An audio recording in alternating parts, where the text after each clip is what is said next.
Hi tubers, it's time we try to get this 1914 fired up. I went ahead and gassed everything up, got my battery connected. Looks like we're full of gas here, and I believe I've got this high enough, you know, where I can still gravity feed this carburetor. We'll try to give it a couple shots of gas. Yeah, I heard the gas shoot there, so we got some fuel. Let's see if we can fire it up.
Well, obviously it's running, but to me the carburetor needs a lot of adjustment.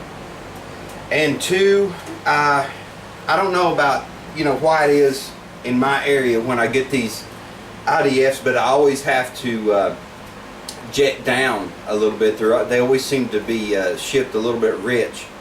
And I've got my, let me go get my box of idle jets and I'll show you. Okay, this is my box of jets that I keep. It's just for Webers. That's all these are for. And I always have to change these idle jets. I have to look at my box. I'm pretty sure they said it's shipped with a 65. I don't know if you could see when I fired it up how rich it was running.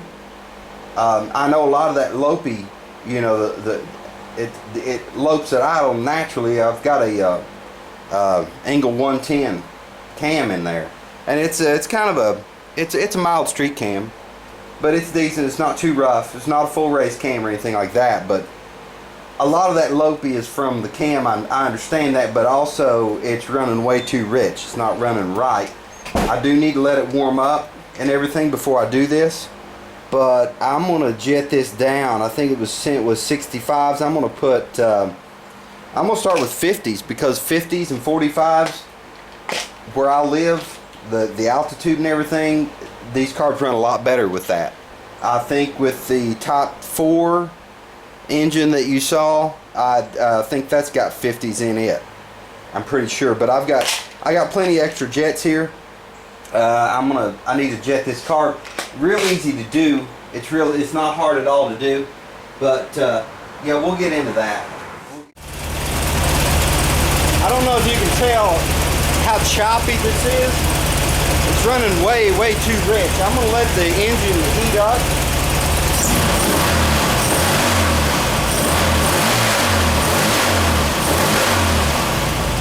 The throttle response is pretty good. It's okay, you know, it's not duals, but it's very doable. I think it's gonna be a lot better once I get it jetted.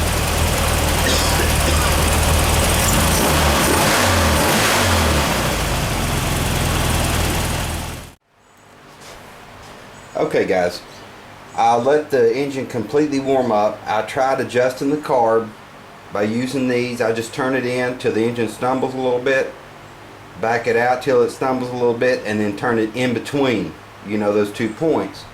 That didn't cure anything. I've only got these things turned out like a half a turn.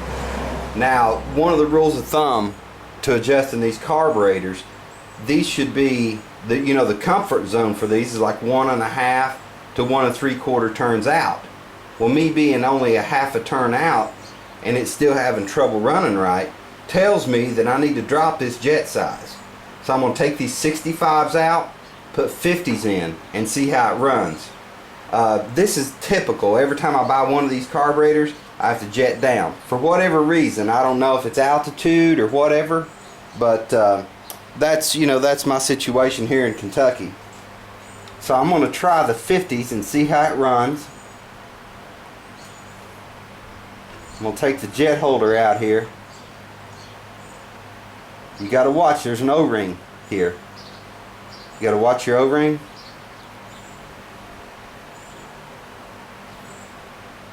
Get that back out the way here.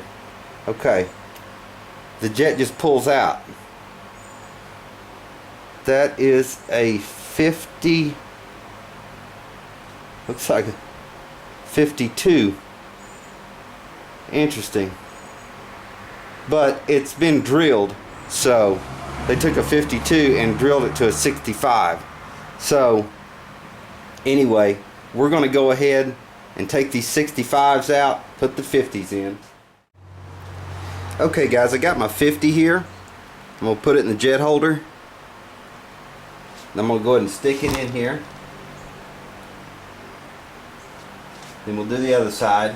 What I'm doing, since those other jets red, and by the way, when you put these in, just snug it down.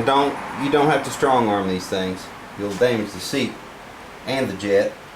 Because those were marked 52 but were actually 65s, you've got to use a smaller screwdriver right here. Because those were marked 52 and they were actually drilled to 65, I'm going to bag them and label them exactly what they are so that I don't mistake them for a 52 later. I don't want to do that.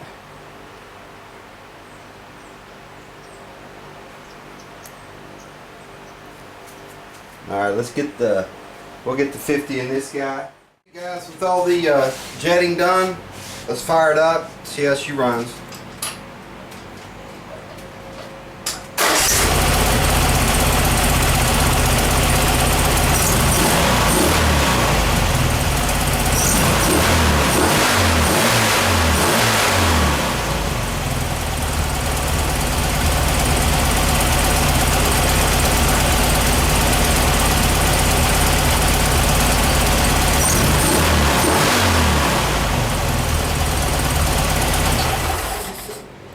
Guys, it doesn't have the throttle response that you're going to have with a set of dual carbs, but I'm pretty happy with it. You know, with changing the jets, I did some mild adjustment there before I fired the video camera back up, but it's pretty much at 1.5 to 1 5/8 turns out. No black smoke. You know, it's not so rich. It's going to be naturally a little rich, you know, with the cam that's in it, but it's good. I'm happy with it. You know, it's I think it's gonna be a good, dependable setup for my dad, which I think, you know, I think that duals are very dependable myself. But Dad, he's older, can't work on cars anymore. He's just a little bit, I guess you say, paranoid or leery of the dual carbs. But this is going to be cool. It'll be good. He's not really looking to hot rod anymore anyway. So, guys, I appreciate you tuning in. That's pretty much going to wrap up the single IDF. That's a 40 with 50 on the idle jets.